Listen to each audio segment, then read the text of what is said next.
11월 1일 금산군 의회 임시회에서 의장 불신임안이 가결돼 길진무 의장이 의장직에서 해임됐습니다. 7일 길 의장은 법원에 의장 불신임안 가결에 따른 효력정지 가처분 신청을 내어 이번 의장 불신임안과 관련 법적으로 비화될 조짐을 보이고 있습니다. 어떻게 이런 사태까지 왔는지 의원들의 인터뷰를 통해 전말을 알아봤습니다. 양쪽 수장들이 잘못되다 보니까 주민들이 걱정이 많거든요. 이번에 11월 1일 날 보니까 의장 불신임안을 가결이 돼서 해임이 됐는데 해임 사유를 보니까 의장이 직무유기를 했다. 그 다음에 공문서 변조를 했다. 공갈래빠했다 했는데 본인은 극구 어떤 반박을 했거든요. 그 의장 불신임안을 발의한 의원님들 중에 한 분이신데, 길진 의장이 어떤 면에서 직무유기를 했는가, 거기에 대한 어떤 말씀 좀 해주시면 고맙겠습니다. 예, 국민들한테 심려를 끼쳐드려서 대단히 죄송합니다. 저도 그런 안건에 대해서 참 가슴 아프게 생각을 합니다. 근데 9월 27일 날 집행부에서 의장한테 공문이 왔어요. 다 아실 테지만 금산군 의원 정수가 7명이로 그전에 이제 참 신문이나 매스컴을 통하여 그거 알지만 그것은 이제 낭설에 불과하고 이제 정식으로 공문이 왔을 때 7명이로 해서 이걸 선거구를 조정하라 하는데 공문 온 걸 저들은 몰랐죠. 의원들 아무도 모르고 있는데 의장이라고 하면은 그 공문이 27일 날 접수돼서 본인이 선열을 했으면 어떻게 됐든 의원들 간담회를 가져야죠. 중요 사항이 간담회 목록에 있어요. 이제 보시면 알 거예요. 그러면은 의원은 획정에 대한 선거구 획정에 대해서 인원 그런 간담회 내용이 지금 그런 거 하나도 없어요. 간담회 있어야죠. 근데 그런 것도 하나도 없고 어떻게 됐든 불신임안 결의안 내용대로 8일, 9일 되더라까지 정식적으로 간담회 한 번도 안 열었다 이거요. 그래서는 안 되죠. 그러니까 9월 말경이나 10월 초까지 간담회가 있었는데도 불구하고 간담회는 있었는데 8일 날 있었어요. 예, 9월 말 28일 날 하는데 어쩌 전문위원이 검토 자료라고 그걸 내놓는데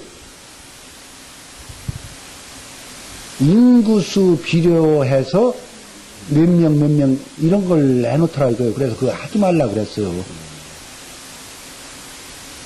전문위원이 그 검토 자료할 그런 위치에 있는 그 건이 아니에요. 어떻게 전문위원이 말하자면은 내가 의장이라면은 금산군의 의원이 7명으로 조정이 됐는데 이걸 우리가 한번 어떤 선으로 갔으면 좋겠냐 한번 협의가 됐어야죠. 그렇죠. 한 번도 안 됐어요. 한 번도 8일날까지도 한 번도 안 일단은 됐어요. 선거구 획정안 일단 내라는 시기는 9월 말까지 예. 저기 의견서를 내게 돼 있는데 우리는 의견서 내는 것조차도 몰랐죠.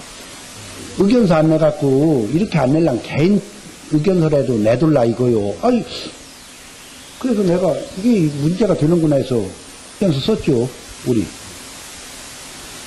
인구를 보면은 도원 위성구가 많지만 의원이나 연단이나 지세나 교통 편의로 보면 여가 많다 이래서 썼는데 거기서 금산읍 의원님이 동조를 했어요.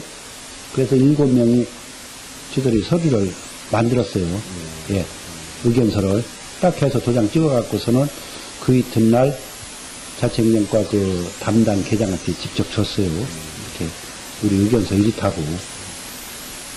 그러니까 말씀하시는 직무유기라는 부분은 그런 공문이 말씀에 불구하고 이런 방법 없었고 또 시한이 9월 말까지인데도 불구하고 없어서 오히려 도에서 어떤 그런 문책 문제가 나왔을 때 알아셨다는 그런 말씀. 그런 차원에서 의장이 직무유기를 했다. 직무유기보다도 일을 49조 1항을 보면은 의장이 일을 하지 않았을 텐데 명백히 안 했죠.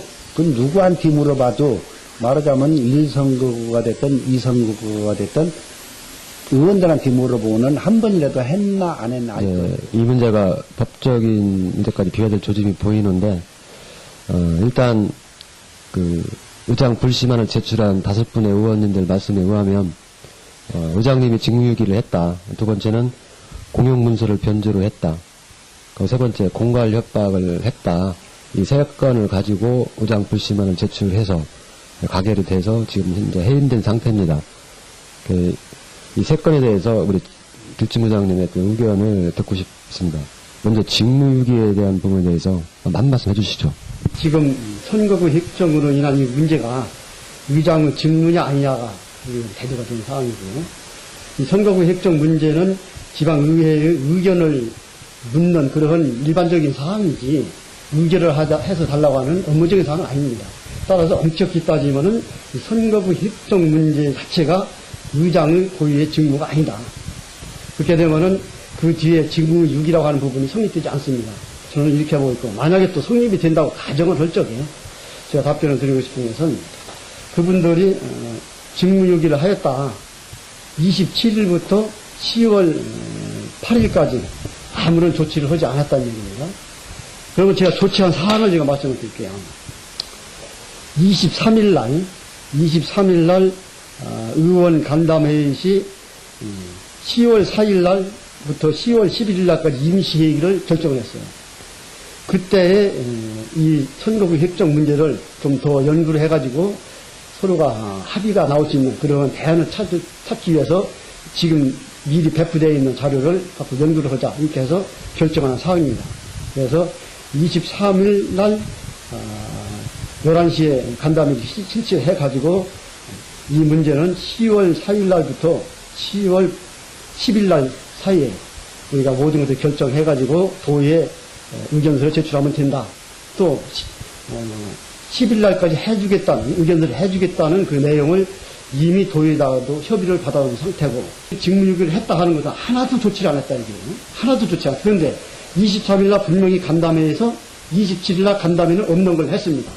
농사일이 바쁘기 때문에 안 하고 10월 4일 날 임시회 때에 이 문제를 직접적으로 토론하자 분명히 합의한 사항이고, 27일 날은 분명히 내가 행정지원과장을 오라고 해가지고 우리 의회 형편을 말하면서 10일 날까지 해준다고 통보를 해놓은 상황이고, 4일 날은 아침에 와가지고 강화도로 관입출장 가기 직전에 10명인데 다 있는데 얘기를 해가지고 10시에부터 바로 출발하는 그런 상황에서 얘기가 됐고, 6일 날 와가지고 오후에 토론을 하려고 하는데 토론이 이루어지지 않습니다. 그래서 하다가 못한 그런 결과가 됐고, 7일 날 결국은 사업장에서 버스 안에서 자기네들 그러면 양쪽 안을 냅시다. 그렇게 해서 그쪽 안은 나왔지만 우리 안은 성필재원이 없어가지고 못 냈으니까 10일 날 내겠다 해서 그날도 토론이 됐기 때문에 합의서가 나온 거예요. 그럼 직무유기가 성립이 안 되는 거죠. 아까 변호님 말씀 중에 이선구에게 4명을 배정을 하자는데, 인구도 중요한 항목이지만 지역 대표성을 또 무시할 수 없는 부분이니까 거기엔 10번 중에 10명의 의원님들 중에서 7분이 동의를 하셔가지고 그런 안을 내셨다고 말씀하셨잖아요. 근데 이제 그 공문서 변조 관련해서 이렇게 말씀을 들어보면 어떤 모 의원이 거기 찍었다가 다시 이쪽으로 옮기는 바람에 이제 그 건이 공문서 변조라는 어떤 그런 사안이 이제 반영된 것 같습니다. 그런 상황에서 이제 길 의장의 얘기는 본인이 한 내용이 아니기 때문에 길 의장 본인이 공문서 변조했다는 사항은 잘못됐다 이런 반박을 하시는데 거기에 대해서는 어떻게 생각하시는지요? 어떻게 됐든 7명이 이제 서명 날인원에서 그 집행부로 보냈어요. 근데 전화가 오더라고요. 그냥 안 받았어요. 나도 이상해서. 근데 자꾸 전화가 와서 좀 이제 정태근 의원님이 한번 좀 급하다고 좀 통화 좀 하자고 했더니 좀 와보라 이거요. 와봤더니 이제 그 인선거구 그 의원님이 서명 날이란 걸 이제 삭제를 하고 이제 재촉기다 이렇게 또 해서 올렸다고 그러더라고요. 네. 근데 그것까지는 뭐 어차피 그럴 수 있었는데 지도도 좀 이제 생각을 달리 했죠. 그래서 그날 저녁에 모여갖고 대전 모 변호사한테 전화를 해봤죠. 이런 일이 있는데 이게 어떻게 되냐께 7명이 서명날을 했는데 1명이 삭제를 했으면 6명 효력만 난다는 거예요. 그거 삭제를 했거든요. 근데 그걸 우리 없이 이렇게 했을 때 누가 이렇게 새로 삭제를 했다면 공용문서 변조라 이거예요. 그럼 법적으로 해당이 된다고 변호사님이 그러는 것 같았어요. 난 좀 미안하지만 그렇게 해서는 안 되잖아. 7명이 서를 갖다 넣고 우리는 집이 갔는데 그걸 빼다가 했다는 건 참 말도 안 된다 해서 누가 이렇게 했냐더니 둘이 시켰다고 하더라고요. 서류를 넣고 그 다음날 그러신 겁니까? 예.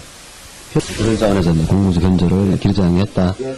그런 말씀이요? 이게 예. 기구 아니고는 저는 저들 판단이지 기구 아니고는 이제 법에 살리는데 시켜서 했다는 건 다 확보되어 있으니까요. 예. 공문서를 변조하였다는 것인데 과연 공문서라고 하는 개념이 어딨냐. 공문서라고 하는 것은 결제 라인이 있으면 결제가 끝이고 접수 라인이 있으면 접수가 끝난 상태도 공문서로서의 효력이 있는 것이지 합의서 맺면서 쓴 것은 사문서입니다. 거기에는 의장이 결제한 사항도 없고 분수가 접수한 사항도 없어요. 자기네들이 만들어 놓은 그 자료를 보관하고 있는 그 자료는 사문서일 뿐이에요. 그걸 공문서라고 볼 수도 있는 거고 또 그러면 그것이 공문서라고 그 사람들이 변명을 한다고 하면 그 공문서 자체가 첨부가 돼서 올라왔어야 되는 거예요. 아니, 그거는 또 자체행정과에 보관을 하고 있었다면서요? 보관을 하는 상태지. 그거는 여기다 보관해야 돼. 자체행정 보관했는데 그건 자체행정과에서 보관만 하는 것이 접수를 하는 게 아니에요. 접수는 의장이 사인이 있어야 접수를 하는 거예요. 그러면 다시 와서 의장이 1안, 2안을 갖고서 최종 절개해서 결제를 해야지 그때부터 공문서 효력이 있고 집행부로 넘어가는 것이지 일방적으로 자기네들이 갖다 주는 것은 월권입니다. 할 수 없는 거죠. 그것은 일이 넘어오는 건 당연한 거예요. 다시 와서 의장이 사인해서 넘어가는 것이 순서지. 어떻게 자기네들 개별적인 사항을 갖다 그냥 줍니까? 의장 사인도 없이. 이거는 그분들이 잘못해갖고 앞으로 정리를 잘못한 절차고 그래서 그 공문서로서의 가치도 성립될 수 없는 사항이고 그것이 만약에 공문서라고 인정을 한다고 해도 그 문서가 그러면 결제 라인까지 오해야 할 거 아닙니까? 결제 라인까지 안 오고 중간에 없어졌어요. 이거. 그리고 그 내용을 갖다가 그 본인이 의원이 직접 갖다 사인하고 자필로 다 사인 그 사인한 그 사문서 내가 가지고 있습니다. 사문서 갖고 있어요. 이름수도 지웠어요. 이거. 참자 정정해가지고 이건 어떻게 내가 공문서 변조가 되느냐? 이건 말이 안 되는 상황. 공갈 협박을 해서 뭐 그렇게 또 다시 옮기게 했다. 뭐 그런 말씀이셨는데 공갈 협박 부분에 대해서 한번 말씀해 주시겠어요? 저들이 그 사무실서요 있을 때도 좀 회의를 하자. 뭐 운영을 하자. 예. 의장 정필재 의원이 없어서 못한다 이거요. 그럼 이제 못하는 거 아니에요? 그냥 그러고 의장실 가는 거요. 그게 우리까지 얘기하는 게 오더니 우리 있는 데서 왜 지역구 당신 팔아먹냐고 승질내고 들어가는 사람이에요. 우리 있는 데서. 그리고 아까 얘기했지만 첫 번에 우리 집에 냈다가 그분이 오죽했으면은 그걸 삭제를 하고 저쪽에다 냈거든요 이거요. 그럼 그래서 저들은 고소를 하려고 한 거예요. 그래서 그랬는데 아니 의원까지 그래서는 안 되잖아요. 아니 그러면 서로 같이 갈 수 있는 길은 서리야 저 위에서 판단하는 거고 이쪽이 아니 그대로 지난번 것은 삭제했기 때문에 6명만 효력이 있다고 해서 우리 거 하나 더 해서 우리도 새로 만들어서 7명 또 찍어서 올라갔고 저기 4명 찍어서 올라갔고 그렇게 됐어. 근데 공갈 협박은요 저들이 옆에 안 있었으니까 알지요. 어떻게 우리가 그 자리에 없었으니까 다 안 들었지만 우리 있을 때도 와서 왜 지역구 팔아먹냐고. 기사화된 건 아니고 모 기자를 대동을 하고 여차하면 이런 기사를 하겠다는 그런 내용이었었네요. 그러니까 기사화해서 신문 나온 게 아니고 기자 옆에 있고 만약에 지역구를 팔아먹었다는 그런 쪽에 기사를 쓰겠다 만약 한다면 어떤 그런 얘기였었네요. 지역구를 팔아먹겠다 그런 쪽은 나는 모르지만 딱 갔더니 기자까지 있는데 좀 어렵더라. 그게 뭐 신문에 난다고 해서 봤더니 그건 아니더라. 그러니까 그 뒤는 저도 이제 이건 본인들이 지금 부인을 하고 있는 겁니다. 내가 공갈 협박 받은 상황도 없다. 어떻게 해서 내가 공갈 협박을 하는 걸 받느냐. 이렇게 지금 거꾸로 지금 정리가 되는 상태이기 때문에 제가 더 이상 변명할 필요 없죠. 예, 이건 가정인데요. 어쨌든 간에, 다시 의장으로 복귀된 상태가 된다고 보면, 법적인 문제는 처리할 가능성이 있으십니까? 의장 불침할 의견 효력정지 결정 신청을 먼저 법에서 받아주면은, 이제 의장 직무가 복귀가 됩니다. 그 상태에서 이제 본안 소송이 들어가고, 받아주지 않은 상태에서 이제 직무가 정리된 상태에서 본안 소송이 진행되는 거거든요. 근데 효력정지 결정이 신청을 받아준다고 해서 소송을 취하할 수는 없죠. 이번 사태를 보는 국민들은 군 의정이 파행으로 치닫지 않을까 걱정하고 있습니다. 앞으로 내년도 예산안 승인 처리 등 처리해야 할 일이 산적한 가운데 금산군 의회가 정상적으로 운영될지 국민들의 관심이 집중되고 있습니다.